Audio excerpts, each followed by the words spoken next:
Rain poured down in torrents, tearing through the night. I had just finished work when my phone buzzed with an emergency alert from local authorities. Typhoon number 5 was fast approaching and would make landfall in a few hours. Worried, I hurriedly packed up and ran to the parking lot. All I wanted was to get home before things got worse. My car, an old sedan that had served me faithfully for years, waited in the lot.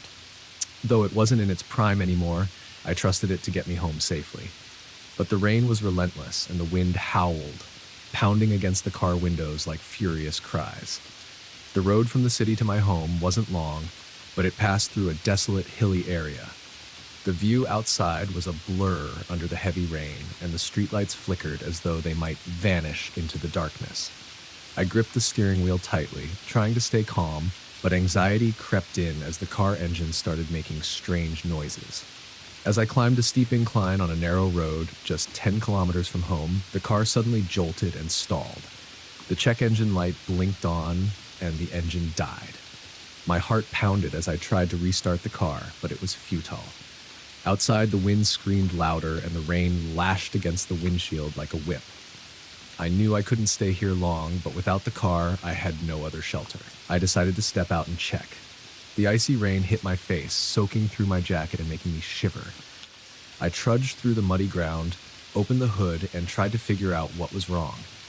No matter what I did, the car wouldn't start. The thought of spending the night here sent shivers down my spine. I tried calling for help, but the weak signal made it impossible to connect. Just as I was contemplating my next move, a faint light appeared in the distance. At first, I thought it might be a rescue vehicle or another car, but as it approached, I realized it wasn't headlights. It was the beam of a flashlight. A man, clad in a raincoat and wearing a wide-brimmed hat, slowly made his way toward me. My heart raced, torn between fear and hope. The man stopped a few steps away. Under the flashlight's glow, I could make out his face, gaunt, hollow-cheeked, with eyes that seemed to sink into dark pits. "Car trouble?" he rasped, his voice hoarse and mingling with the storm. I nodded, grateful he had stopped to help. "It's dangerous here. You shouldn't stay long," he said, his eyes scanning the surroundings. "There's an abandoned house nearby, not far from here. If you'd like, I can take you there to wait out the storm." I hesitated. The idea of following a stranger to an abandoned house during a storm wasn't comforting, but I had no other options. Staying here with a broken car only made me a target for nature's fury. Eventually, I nodded and followed him. The path to the house wound through dense undergrowth. The heavy rain made everything slippery, and I had to hold on to tree trunks to keep from falling. The man moved with uncanny agility, as if he knew the area like the back of his hand. When we finally reached the house, it loomed in the dark. A small wooden cabin, weathered and peeling, with shuttered windows and a closed door. "Go in," he said, pushing the door open. I stepped inside, and a musty smell immediately assaulted my senses. The interior was pitch black, save for the flashlight's beam. The man pointed toward a corner with a rickety wooden chair. "Sit there while I start a fire." I sat, my nerves on edge. The man rummaged through an old box, pulling out some firewood, and began building a fire. As the flames grew, the room became slightly less foreboding. The faint light revealed peeling walls, dust-covered furniture, and a faded portrait of a woman with an enigmatic smile hanging on the wall. "Whose house is this?" I asked, my voice trembling. "Mine," he replied curtly, his eyes fixed on the fire. "But I don't live here anymore. Too many things happened." "What things?" I pressed, unease growing in my chest. The man fell silent for a long moment before speaking. "Years ago, my family lived here, but my wife, she died one stormy night like this. She went outside to look for our cat and never came back. I found her the next morning, lifeless at the bottom of a ravine.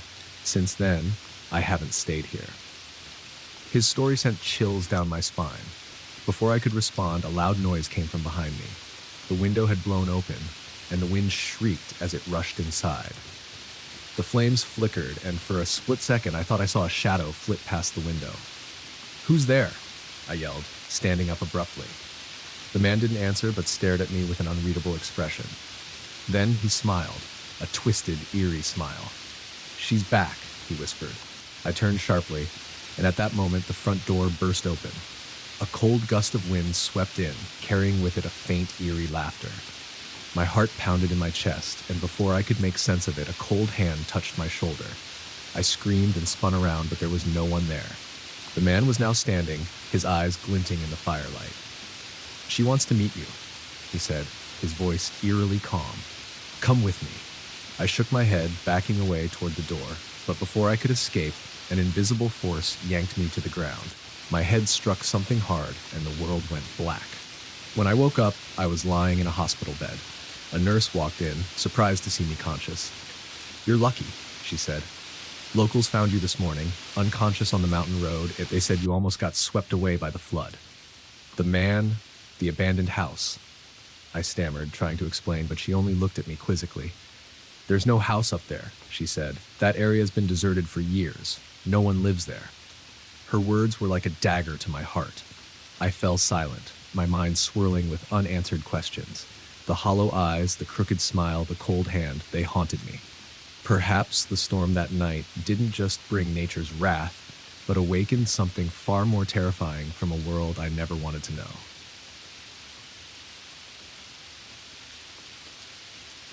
It was one of those relentless rainy afternoons where the skies seemed determined to drown the world below. My shift started at 8 a.m., and by now it was nearing dusk. I worked as a delivery driver, and days like these were the worst. The rain made everything harder. Visibility was terrible, roads were slick, and the endless drumming on the windshield set my nerves on edge. This delivery seemed straightforward at first. The GPS indicated the destination was about 30 minutes away from the warehouse. I had loaded the package, a medium-sized cardboard box labeled fragile, into the van and set off. Traffic was light, likely because no one wanted to be out in this weather. I turned on the radio to distract myself from the ominous atmosphere, but all the stations were filled with static, so I turned it off and drove in silence. About 10 minutes into the trip, the GPS began acting strange. The voice navigation, usually so precise, instructed me to take a detour down a smaller, unmarked road. At first, I hesitated. The road wasn't part of my usual routes, and something about its narrow, winding path didn't sit right. But the GPS insisted, and I convinced myself it might be a shortcut. The farther I drove, the worse the road conditions became.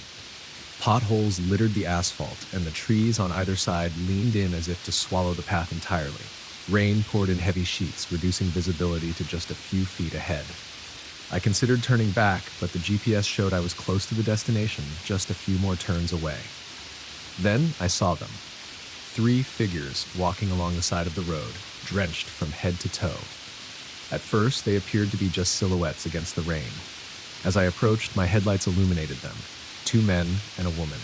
They were huddled together, their faces obscured by soaked hoods. One of them waved a hand, signaling for me to stop. I hesitated. Something about the way they moved seemed off. But it was pouring rain, and they looked desperate. I slowed the van and rolled down the window slightly, letting in a cold gust of wet air. "Do you need help?" I called out. One of the men stepped closer.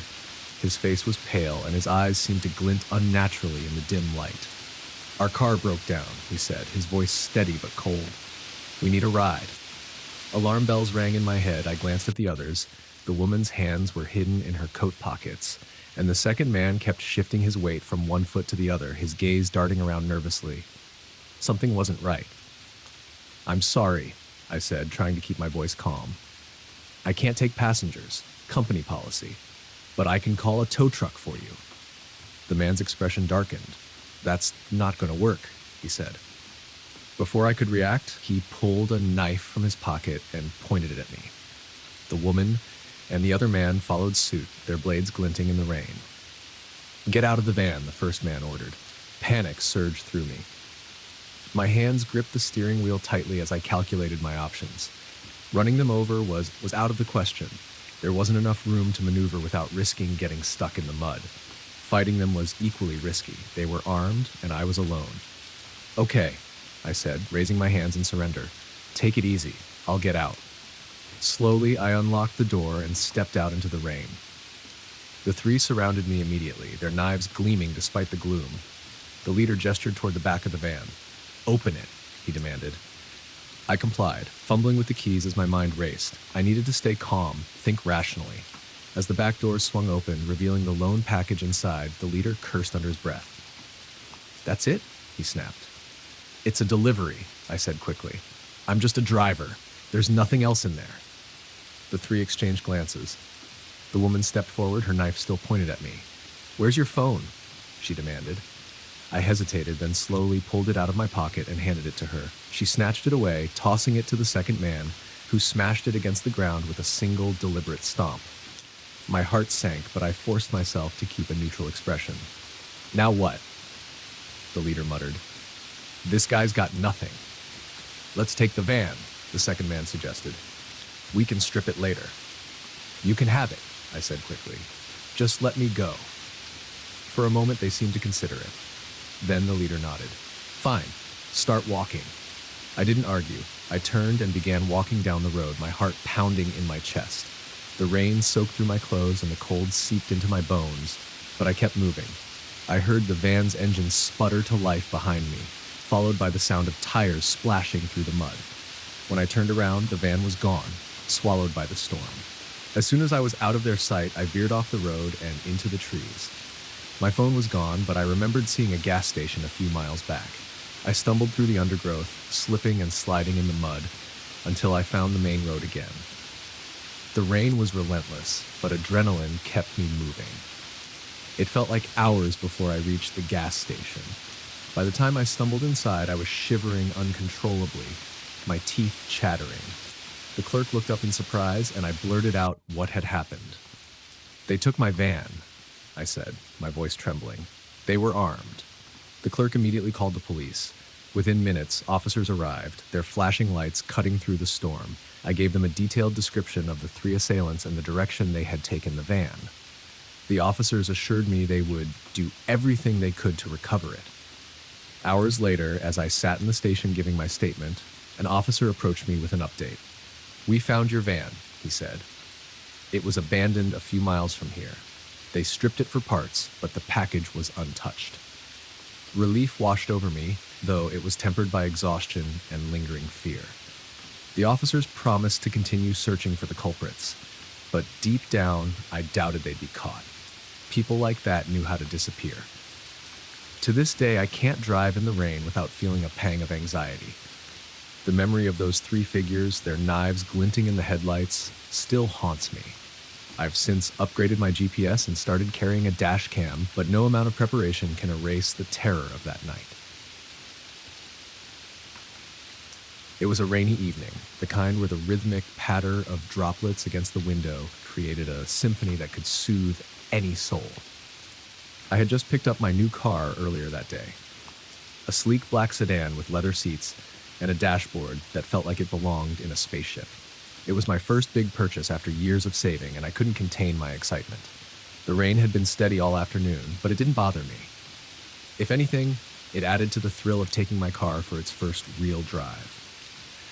The highway stretched ahead, slick and gleaming under the amber glow of the streetlights.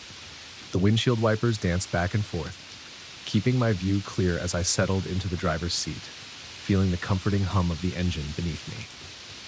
I was cruising at a steady pace, the tires gripping the wet asphalt with a confidence that made me feel invincible. The sound of the rain was hypnotic, a soft tick-tick-tick against the windows that blended perfectly with the low hum of the car's engine. I turned on the radio, letting the gentle strums of an acoustic song fill the cabin. The world outside felt distant, like I was in a cocoon of tranquility.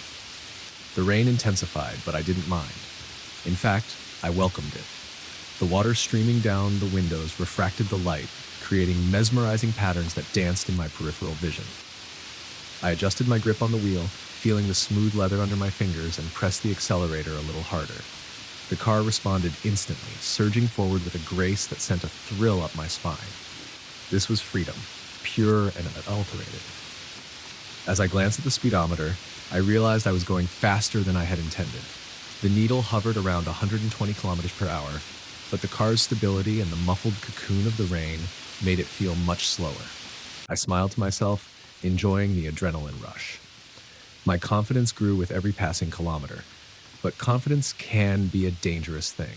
Without warning, the car began to drift slightly to the left. I frowned, tightening my grip on the wheel.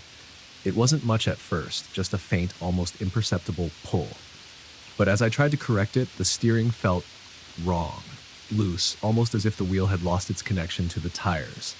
My heart skipped a beat. I eased off the accelerator, but the car seemed to have a mind of its own. It started to veer sharply to the left. Panic surged through me as I tried to steer back to the center of the lane. The wheel resisted, and for the first time that evening, I felt a jolt of fear. "What the hell?" I muttered, my voice barely audible over the rain and the pounding of my heart.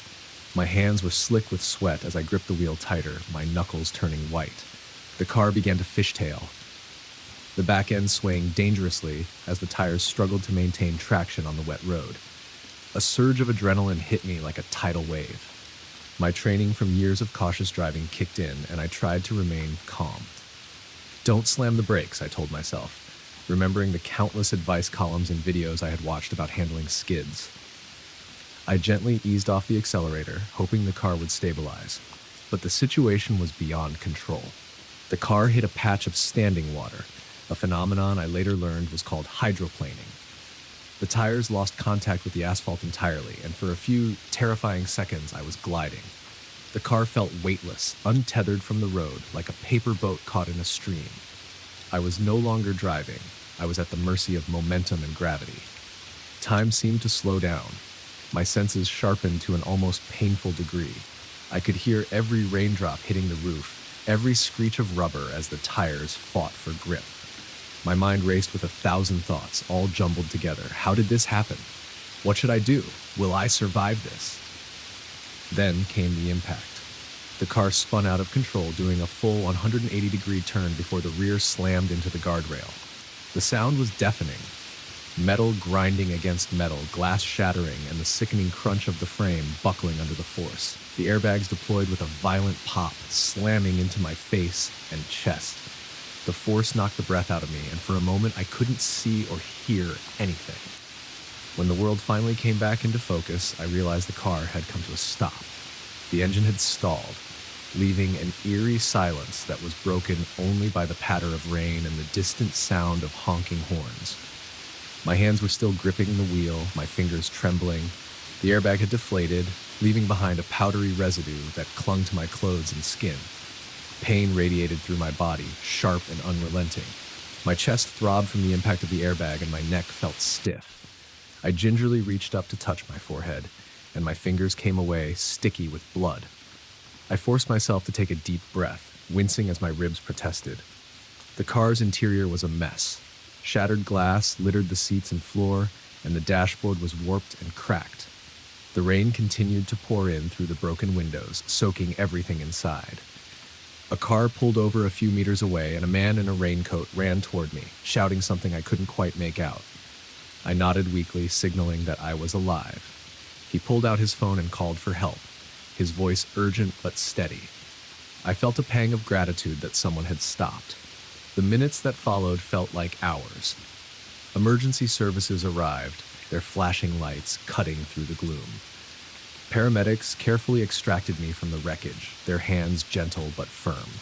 I was loaded onto a stretcher and into the back of an ambulance, where they began checking my vitals and cleaning the wound on my forehead. As the ambulance sped toward the hospital, I stared at the ceiling, replaying the events in my mind. I had started the evening full of excitement, eager to experience the thrill of the open road. But now, all I felt was a heavy weight of realization. I had been careless, overconfident, and it had nearly cost me my life. The car was totaled, but I was alive. And as I lay in the hospital bed later that night, listening to the rain tapping against the window, I made a promise to myself I would never take the privilege of driving for granted again.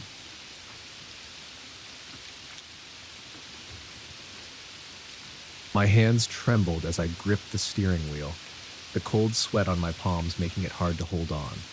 The rain outside was relentless, drumming on the roof of the car, but it was the man in the back seat that made my blood run cold. He was holding a gun, its barrel glinting faintly under the occasional flicker of streetlights. "Just keep driving," he said, his voice low and threatening. "Do exactly what I say, and you'll make it through tonight." I nodded, swallowing hard, and fixed my eyes on the road ahead. I didn't dare look in the rearview mirror, afraid of meeting his eyes. He had jumped into my car at a gas station just outside of town. I had barely unlocked the door when he shoved me aside, brandishing the gun and yelling for me to drive. My thoughts raced. Who was he? What did he want? And more importantly, how was I going to get out of this alive? The rain made the roads slick and visibility poor, but he kept barking directions at me, forcing me to take turn after turn down unfamiliar streets. The urban landscape quickly gave way to empty fields and dense woods. The headlights barely pierced the darkness, and my heart sank as I realized we were heading into a remote area. Where are we going? I dared to ask, my voice shaking. You'll find out soon enough, he snapped. Don't ask questions. Just drive. The gun in his hand gleamed ominously. I couldn't afford to make him angry. I focused on staying calm, but every fiber of my being screamed at me to do something, anything, to escape. Then an idea struck me. The car had Bluetooth connectivity and my phone was still connected. If I could somehow call the police without him noticing, I might stand a chance. Do you mind if I adjust the music? I asked, trying to sound casual. The silence is unsettling. He hesitated for a moment, then nodded. Fine, but no funny business. With shaking hands, I reached for the dashboard controls. I navigated to the phone menu, praying he wouldn't notice. My heart pounded as I discreetly tapped on my last dialed number, 911. I turned the volume all the way down so the call connected silently. A small indicator on the screen confirmed the call was active. What are you doing? He asked sharply, leaning forward. Just setting the mood, I stammered, switching over to a random playlist to mask my actions. The sound of soft instrumental music filled the car, and he seemed satisfied. He leaned back, muttering something under his breath. I kept driving, careful to maintain my speed and not give him any reason to suspect me. I hoped the dispatcher on the other end of the line could hear everything, his voice, his threats, and my location. The car's GPS was still on, and I prayed it would provide enough information for the authorities to track us down. After what felt like an eternity, he ordered me to turn onto a dirt road that led deep into the woods. My heart sank further. The road was narrow, the trees on either side forming a claustrophobic tunnel. The rain continued to pour, turning the path into a muddy mess. Stop here, he barked. I obeyed, pulling over to the side and putting the car in park. He motioned for me to turn off the engine, and I complied. The silence that followed was deafening, broken only by the sound of rain and the occasional distant rumble of thunder. Get out, he commanded. My breath caught in my throat. Why? He waved the gun at me. Just do it. I unbuckled my seatbelt and stepped out into the rain. The cold droplets soaked through my clothes instantly, but I barely noticed. My mind was racing, trying to come up with a plan. Walk, he said, gesturing toward a clearing ahead. I started walking, my feet squelching in the mud. The gun was trained on me the whole time. I glanced around, searching for any sign of help, but there was nothing, just endless trees and darkness. When we reached the clearing, he ordered me to stop. Kneel, he said coldly. Fear gripped me like a vice. Was this it? Was he going to kill me? My knees buckled as I sank to the ground, the mud cold and sticky beneath me. Please, I begged. You don't have to do this. He ignored me, pacing back and forth like a predator sizing up its prey. I noticed his hand was shaking slightly, the gun wobbling as he moved. Maybe he was high, or maybe he was nervous. Either way, I knew I had to act fast. The sound of distant sirens broke through the rain. At first, I thought I was imagining it, but then they grew louder. His head snapped up, his expression shifting from control to panic. What did you do? He snarled, turning toward me. Nothing, I lied, my voice trembling. I swear. He cursed under his breath, glancing around like a cornered animal. The sirens were getting closer, their wailing echoing through the woods. I dared to hope that the police had tracked the car's GPS or heard enough from the call to find us. Stay there, he growled, backing away. He turned and ran toward the trees, disappearing into the darkness. Moments later, a police cruiser burst into the clearing, its headlights cutting through the rain. An officer jumped out, his gun drawn. Are you okay? He shouted, running toward me. I nodded, tears streaming down my face. He's in the woods, I said, pointing in the direction the man had fled. The officer radioed for backup and helped me to my feet. More cruisers arrived, their lights flashing in the stormy night. Officers fanned out, searching the woods for the suspect. As I sat in the back of a cruiser, wrapped in a blanket, the gravity of what had happened began to sink in. I had come so close to losing everything, but thanks to a mix of quick thinking and sheer luck, I had survived. The man was eventually caught, his gun discarded not far from where he had fled. He was a known drug addict with a history of violent crimes. The police commended me for staying calm and finding a way to alert them without putting myself in more danger. To this day, I can't drive at night without feeling a pang of anxiety. The memory of his voice, the cold steel of the gun, and the rain-soaked clearing still haunt me.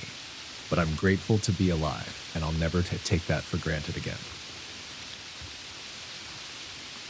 I still vividly remember that night, a pitch-black expanse devoid of moon or stars.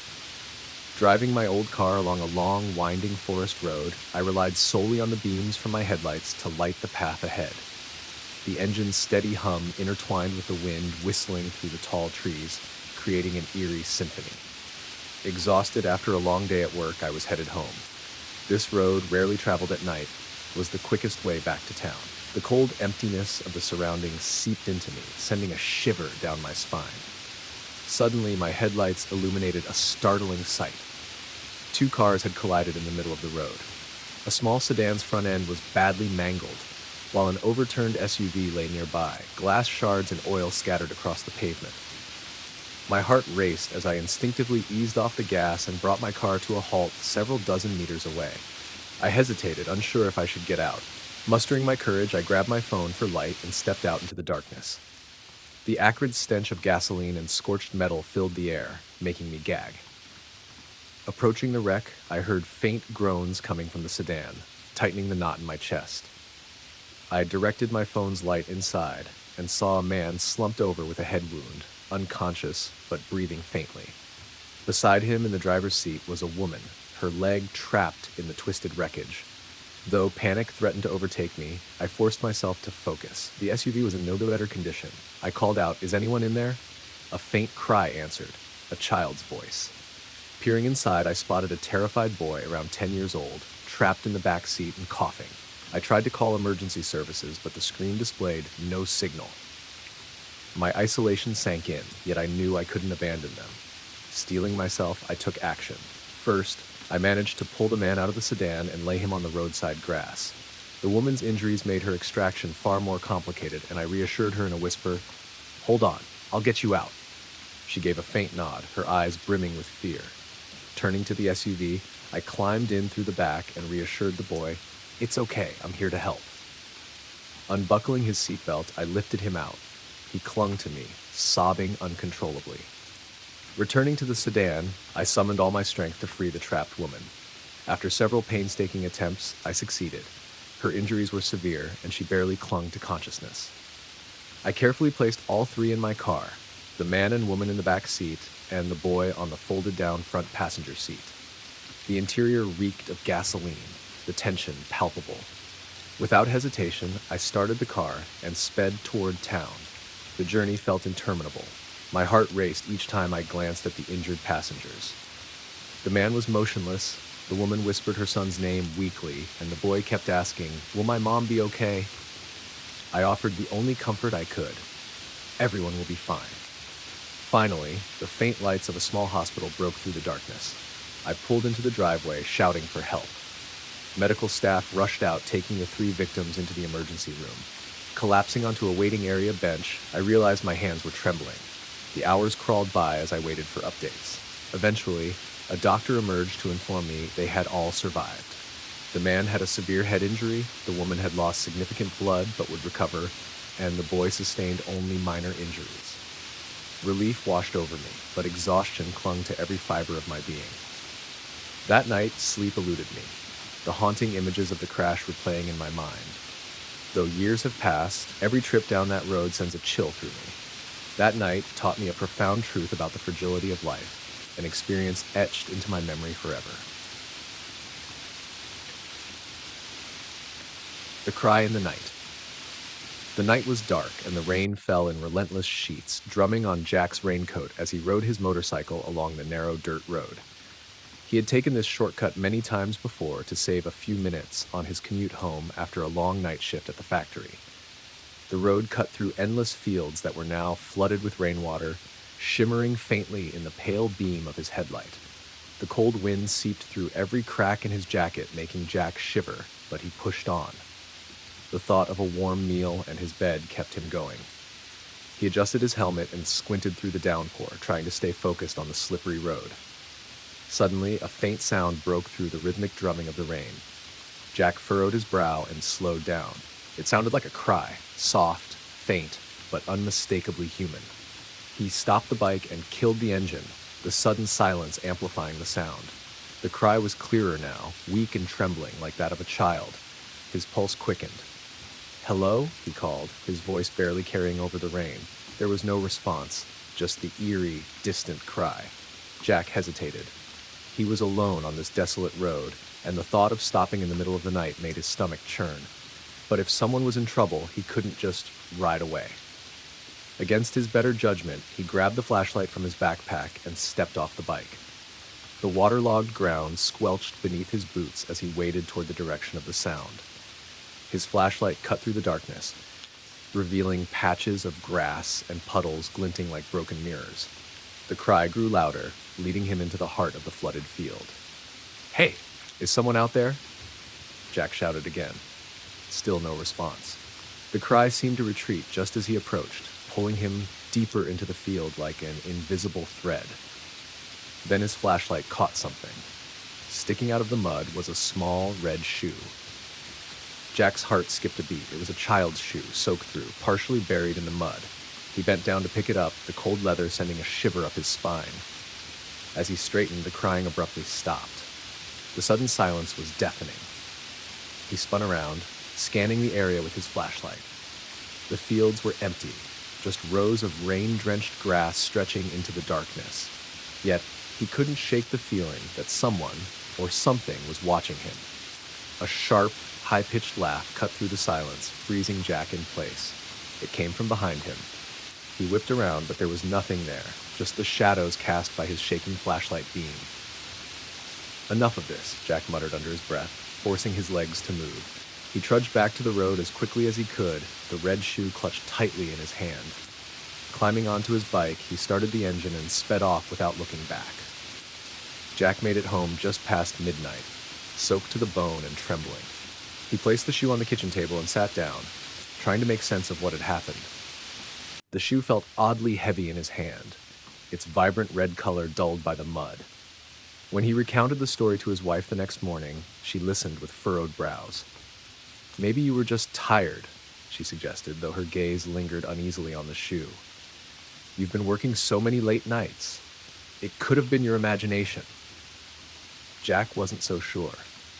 He decided to take the shoe to the local police station, hoping they might know something about its owner. When he handed it to the officer at the desk, the man's face changed.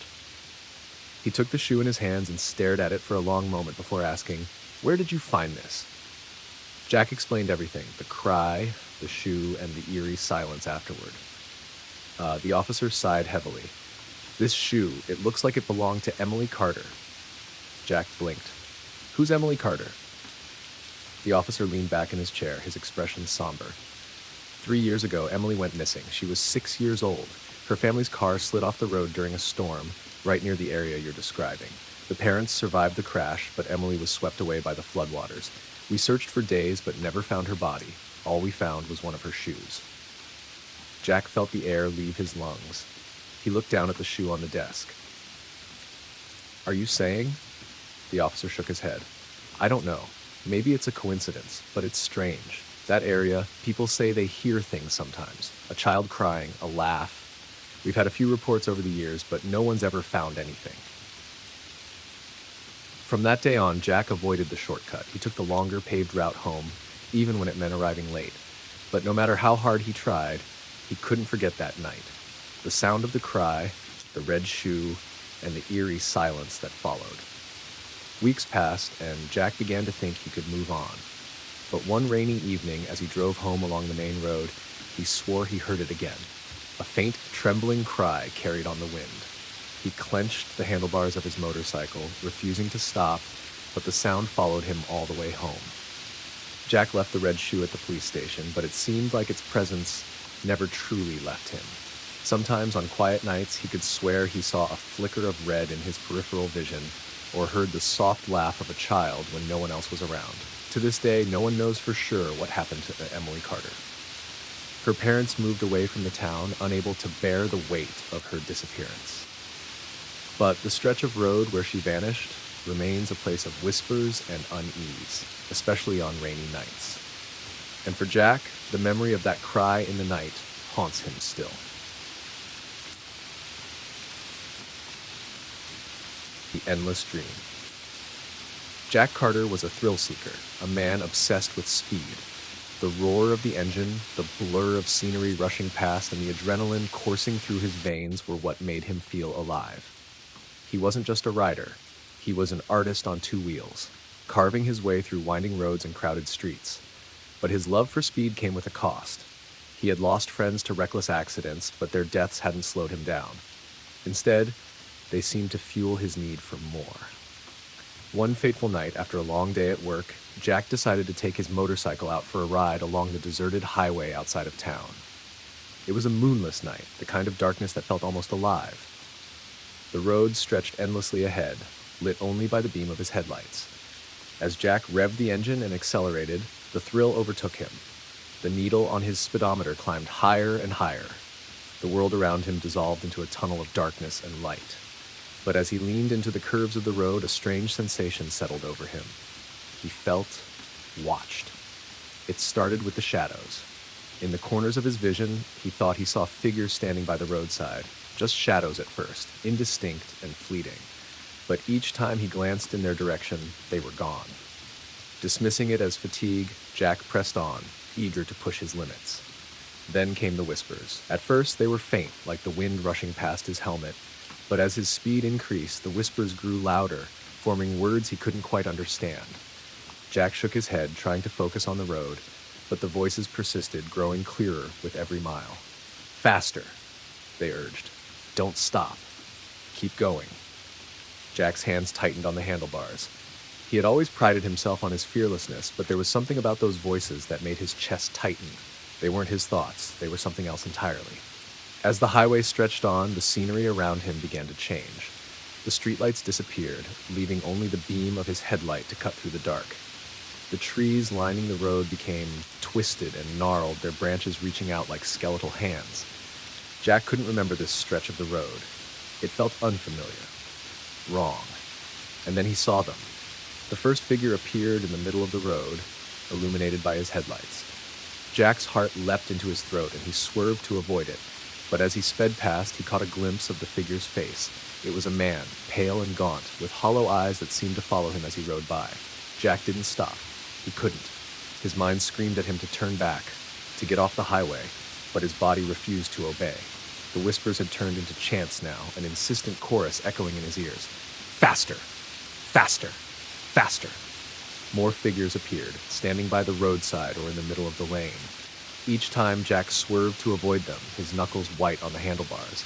Their faces were hauntingly familiar, but he couldn't place them. It was only when he passed the fifth figure that recognition struck him. It was Mike, his best friend, who had died in a motorcycle crash 3 years ago. Jack's breath caught.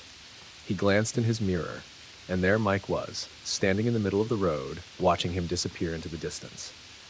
But Mike wasn't alone. Behind him, more figures gathered, their faces pale and lifeless, their hollow eyes fixed on Jack. He knew those faces. They were his friends, his fellow riders, all of them dead, all of them lost to the same obsession that consumed him. Jack's speedometer was pinned at its maximum. The engine roared beneath him, straining against the limits of the machine. He wanted to stop, but his body wouldn't listen. His hands were frozen on the handlebars, his legs locked in place. The road ahead seemed endless, stretching into the void. And then the fog rolled in. It came out of nowhere, thick and suffocating, swallowing the road and the trees. Jack's headlight barely pierced it, and he felt as if he were riding through a dream he couldn't wake up from. The chanting stopped. The silence was worse. "Where am I?" Jack whispered, his voice trembling. "You're with us now?" A voice answered, soft but chilling. Jack glanced to his right, and his blood ran cold. Riding alongside him on a bike that seemed to shimmer with an otherworldly glow was Mike. His face was gaunt, his eyes empty, but there was a sad smile on his lips. "Mike?" Jack's voice cracked. "You didn't listen," Mike said, his voice echoing in the fog. None of us did. We all thought we could outrun it. But you can't outrun the road, Jack. It always catches up to you." Jack shook his head, his mind racing. "This isn't real, it's just a dream." Mike's smile faded. "It's not a dream, Jack. It's the race. And once you're in, there's no getting out." Jack's heart pounded as he looked ahead. The fog parted, revealing a group of riders waiting at the side of the road. They were all on motorcycles, their engines idling, their faces obscured by the shadows of their helmets. But Jack knew who they were. They were the lost, the ones who had pushed too far, who had lived for speed and died chasing it. The lead rider raised a hand, and Jack's bike slowed of its own accord. He couldn't move, couldn't speak. The rider removed their helmet, revealing a face Jack didn't recognize but felt he should. The rider's hollow eyes met his. "Welcome to the race," the rider said. Jack's bike rolled forward, lining up with the others. His hands moved to the throttle, his body locked in place. The fog thickened around them, and Jack realized with dawning horror that the road ahead didn't end. It looped back on itself, an endless circle of asphalt and fog. "No," Jack whispered. "I don't want this." But the whispers returned, louder than ever. "Faster, faster, faster." The lead rider raised their hand, and the engines roared to life. Jack felt his bike surge forward, the wind screaming past him. He wanted to stop, to scream, to wake up, but he couldn't. The race had begun, and Jack knew, deep down, that it would never end.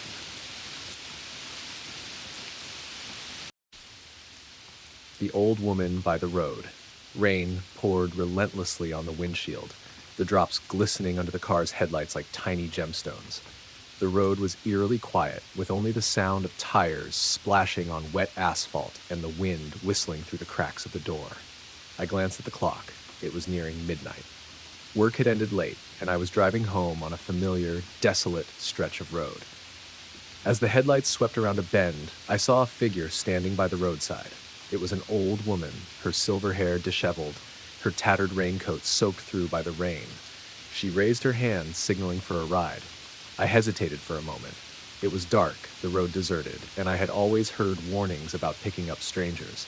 But seeing the old woman shivering in the cold rain, a pang of sympathy made me stop the car. She climbed in, her voice raspy as she spoke. "Thank you, child. It's so cold. Could you give me a lift?" I managed a weak smile, trying to conceal my unease. "Of course. Where are you headed?" The old woman didn't answer immediately. Her eyes seemed to drift off into the distance, and after a moment of silence, she said softly, "Just drive. I'll let you know." A shiver ran down my spine, unsure if it was from the cold or her cryptic reply. The car rolled forward in silence. I glanced at the rearview mirror, seeing her sitting still, her wrinkled hands clutching a worn cloth bag on her lap. The dim interior light revealed deep lines etched on her face, each seemingly telling a story of hardship. "Do you believe in fate?" she suddenly asked, breaking the silence. The strange question caught me off guard. I'm not sure. Maybe." She let out a dry laugh, a sound that seemed to echo from a faraway place. "Fate brought us together tonight, but not all fates are kind. Some fates haunt you for a lifetime." My heart pounded faster. "What do you mean by that?" She looked at me through the rearview mirror, her eyes bottomless and piercing as if she could see into my soul. "You're still young. You haven't truly experienced loss. But when you've lost everything, you'll understand the feeling of being followed by something you can't escape." I didn't know how to respond, so I forced a chuckle. The atmosphere in the car grew suffocating. I gripped the steering wheel tighter, like focusing on the road ahead, but my palms were slick with sweat. "I've lost everything," she continued. "Family, friends, and eventually even myself. There were times I thought I no longer existed, just a shadow wandering this world." Her words sent a chill down my spine. A growing sense of unease washed over me, as if I were carrying a mystery I didn't want to uncover. "Do you live alone?" I asked, my voice trembling. She nodded. "Yes, alone for a very long time. Everyone left me." The air in the car felt heavy. I glanced at the rearview mirror again, and this time, her eyes held a sorrow so profound it seemed to weigh on my chest. I wanted to say something to lighten the mood, but My throat felt constricted. "This is far enough," she suddenly said, pointing to a small road leading into the woods by the roadside. The streetlights barely illuminated the area, and the trees loomed like dark sentinels swaying in the wind. "Are you sure?" I asked, concern lacing my voice. "It's so dark and unsafe here." She only smiled, a smile that sent shivers down my spine. "I'm used to it. Thank you." She opened the door and stepped out, clutching her cloth bag tightly. Before closing the door, she turned back to me, her gaze piercing. "Remember what I said, child. Not all fates are kind." I sat frozen, watching her figure disappear into the rain. The road fell silent once more. I was about to drive away when my eyes fell on the back seat. Lying there was an old handkerchief embroidered with an intricate floral pattern. It wasn't mine. A chill crept up my spine. Had she left it behind, or had it been there all along? I picked up the handkerchief, feeling its damp fabric cold and inexplicably eerie. My mind raced with questions that had no answers. That night, I made it home but couldn't sleep. The old woman's image, her piercing eyes and cryptic smile, haunted me. The handkerchief sat on my desk, a tangible reminder of the bizarre encounter. Who was she? Why was she there? And what did her words mean? In the following days, I tried to find answers. I revisited the road, asking locals about her, but no one seemed to know anything. An elderly man shook his head and whispered, "Decades ago, there was an old woman who lived alone in those woods. But she died long ago, in a fire. They say her spirit still roams, searching for something she never found." My heart stopped. The handkerchief remained on my desk, a silent witness to the strange and unsettling night. I still don't know the truth about the old woman, but since then, I've always felt a pair of eyes watching me whenever I pass that road. And on rainy nights, I dream of her. Her piercing eyes and cryptic smile, as if trying to tell me something I could never understand.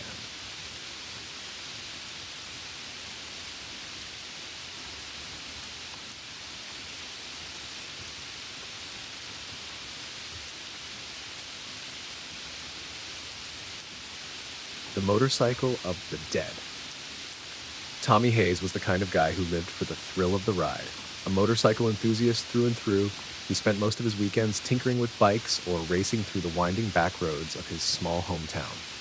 But there was one bike he always admired more than any other, the Kawasaki Ninja ZX-10R, that belonged to his best friend, Lucas. Lucas was a legend in their circle of riders. Bold, fearless, and often reckless, he was known for pushing his bike and himself to the very limit. But one night, during a rain-soaked race on a treacherous mountain road, Lucas pushed too far. He lost control of the Ninja on a sharp curve and plunged into the ravine below. He didn't survive the crash. The group was devastated, but no one more so than Tommy. He had grown up with Lucas, and the two were like brothers. After the funeral, Tommy couldn't bear to see Lucas's prized bike gathering dust in his parents' garage. So a few months later, he asked if he could buy it. Lucas's parents hesitated, but ultimately agreed, seeing it as a way to honor their son's memory. Tommy promised to take good care of the bike, to keep it running like new. He wanted to preserve Lucas's legacy. The day Tommy brought the Ninja home, he felt a mixture of excitement and unease. The bike was beautiful, sleek, black, and powerful, but it bore the scars of Lucas's fatal crash. The scratches on the bodywork, the dent in the fuel tank, Tommy had left them as they were, a reminder of the bike's history. For the first few weeks, everything was fine. Tommy rode the Ninja with pride, relishing the raw power of the machine. But soon, strange things began to happen. The first incident was small, almost laughable. Late one night, Tommy swore he heard the faint hum of an engine in his garage. When he went to check, the bike was exactly where he'd left it, silent and still. He chalked it up to his imagination. But then, during a ride one crisp autumn evening, the bike seemed to take on a life of its own. As Tommy approached a sharp turn, he instinctively eased off the throttle, but the bike surged forward as if someone else had twisted the grip. He barely made the turn, his heart pounding. "Maybe the throttle's sticking," he muttered to himself afterward, though he couldn't find anything mechanically wrong when he checked it later. The incidents grew more unsettling. On several occasions, Tommy found the bike moved slightly from where he'd parked it, its kickstand angled differently, or the handlebars turned. One night, as he lay in bed, he thought he heard faint laughter. Lucas's laughter coming from the garage. Tommy tried to brush it off, blaming stress or lack of sleep. But deep down, he couldn't shake the feeling that something was wrong. Then came the night of the race. Tommy and a group of riders had gathered for a midnight run through the countryside, a tradition among their crew. The air was cool, the roads dry, and the moonlight cast an eerie glow over the fields. It was the perfect night for a ride. As they lined up at the starting point, Tommy couldn't help but feel a strange tension in the air. He mounted the Ninja, gripping the handlebars tightly. The bike seemed to hum beneath him, vibrating with a restless energy. The race began, and Tommy took off like a shot. The Ninja responded to his every command, slicing through the curves with precision. For a while, he felt unstoppable. But as the pack thinned out and the road grew darker, Tommy started to notice something unusual. The bike felt heavier. The air around him seemed thicker, colder. When he glanced in his rearview mirror, his breath caught in his throat. Someone was sitting behind him. It was just a shadow at first, a faint outline of a figure. But as Tommy glanced again, the shadow became clearer. A man, dressed in a leather jacket and helmet, clinging to Tommy's back. The figure leaned in close, and though the helmet obscured his face, Tommy knew who it was. "Lucas?" he whispered, his voice trembling. The figure didn't respond, but the bike roared to life with a sudden burst of speed. Tommy's hands were no longer on the throttle, yet the Ninja accelerated as if possessed. The road blurred past, the headlights barely illuminating the twists and turns ahead. "Stop!" Tommy shouted, gripping the handlebars in a desperate attempt to regain control. But the bike ignored him, carving through the darkness like a predator on the hunt. The figure behind him leaned closer, and Tommy could hear it now, Lucas's voice whispering in his ear. "Faster, Tommy! Let's see what you've got." Tommy's heart pounded as he fought to steady the bike. He could feel Lucas's presence, cold and unyielding, as if the spirit of his friend had fused with the machine. Memories of Lucas's crash flashed through his mind. The rain, the curve, the moment when everything went wrong. "Why are you doing this?" Tommy cried. "You're dead." Lucas's voice grew louder, more insistent. "You wanted the bike, didn't you? You wanted to be me. Well, here's your chance." The bike screamed down the highway, the speedometer needle pinned to its maximum. Tommy's vision blurred, his hands shaking as he tried to hold on. The road ahead twisted sharply, and he knew there was no way to make the turn at this speed. "Lucas, please," he begged. "I don't want to die." And just like that, the bike slowed. The figure behind him vanished, and the cold presence lifted. Tommy skidded to a stop at the edge of the curve, his chest heaving as he gasped for air. He looked around, but the road was empty. The other riders were long gone, and the only sound was the distant chirping of crickets. Tommy didn't ride the Ninja again after that night. He parked it in his garage and covered it with a tarp, unable to bring himself to sell it, but too afraid to ride it. Sometimes late at night he thought he heard the faint hum of the engine or the echo of Lucas's laughter, but he never went to check. The bike remained there, a haunting reminder of his friend and the deadly allure of speed. And though he tried to move on, Tommy knew he would never forget the night Lucas came back to ride with him, one last time. A shadow on the mountain. Jake Thompson was a daredevil at heart, a young man with a need for speed and a love for danger. His Kawasaki Z900 was more than just a motorcycle. It was his lifeline, his escape from the monotony of small-town life. Every weekend, he would take it to the winding mountain roads outside of town, pushing the limits of both man and machine. One Friday night, Jake decided to ride alone. His friends had bailed on him, citing the unpredictable weather and the dangers of night rides on the mountain. But Jake wasn't one to back down from a challenge. He relished the solitude and the thrill of racing against nothing but the wind and his own fears. The night was overcast, the moon hidden behind thick clouds. The twisting mountain road was shrouded in darkness, illuminated only by the faint glow of his headlight. As Jake leaned into each curve, the roar of the engine echoed through the valley below. He felt alive, invincible, until he saw her. It happened on the sharpest turn of the climb, a spot notorious among local riders as Dead Man's Curve. As Jake approached at full throttle, his headlight caught a figure standing in the middle of the road. It was a woman, her white dress billowing in the wind, her long black hair obscuring her face. Jake's heart leapt into his throat.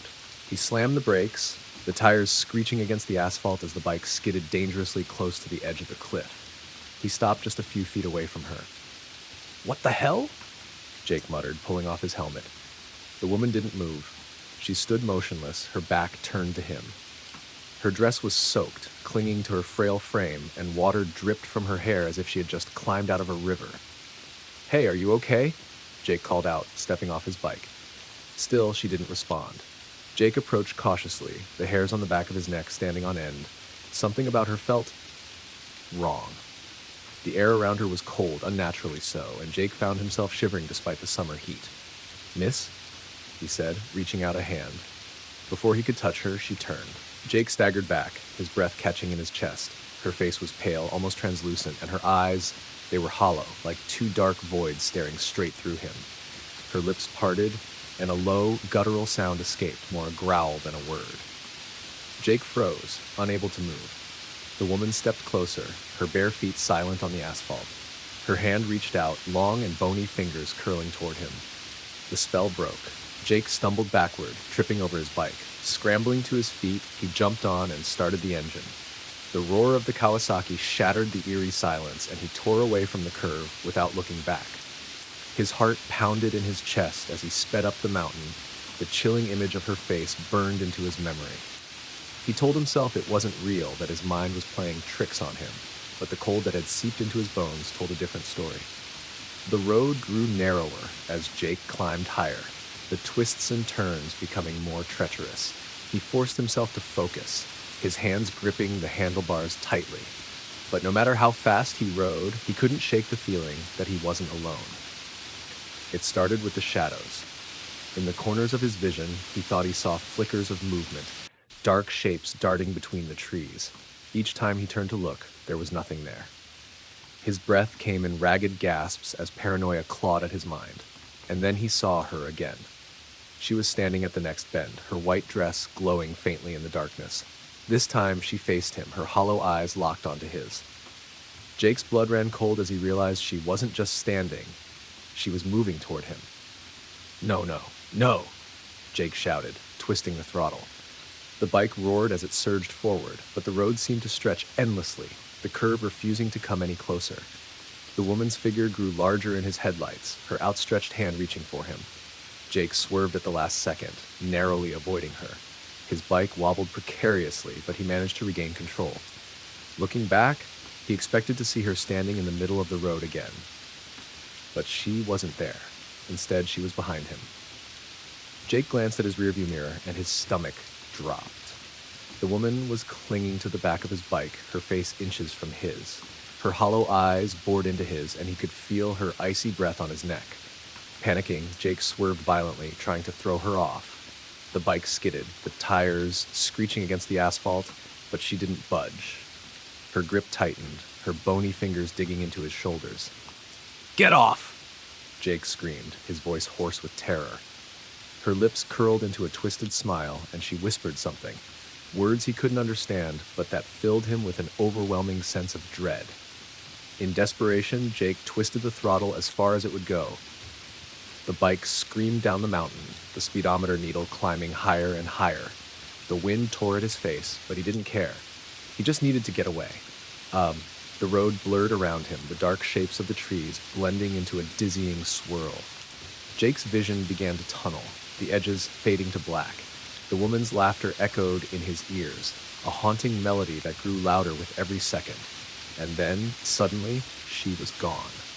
The weight on his shoulders disappeared and the laughter stopped. Jake glanced in his mirror, but the road behind him was empty. Relief flooded through him, but it was short-lived. As he rounded the next curve, his headlight illuminated a figure lying in the middle of the road. Jake barely had time to react. He swerved, but the bike skidded out of control, throwing him into the air. When Jake opened his eyes, he was lying on the cold asphalt, his bike crumpled a few feet away. His body ached and his vision blurred, but he was alive. He tried to sit up, but a sharp pain in his side forced him back down. That's when he saw her. She was standing over him, her hollow eyes glowing faintly in the darkness. Her twisted smile returned as she leaned down, her face inches from his. "Too fast," she whispered, her voice like the rustling of dead leaves. just like the others. Jake's scream echoed through the mountains, mingling with the howling wind. The next morning, a group of hikers found Jake's body at the base of the ravine. The police ruled it as a tragic accident, another rider who had misjudged Dead Man's Curve. But the locals knew better. They whispered about the woman in white, the ghost of a woman who had been struck by a speeding motorcyclist years ago. They said she lingered on the mountain, waiting for riders who pushed their luck too far. And now she had claimed another.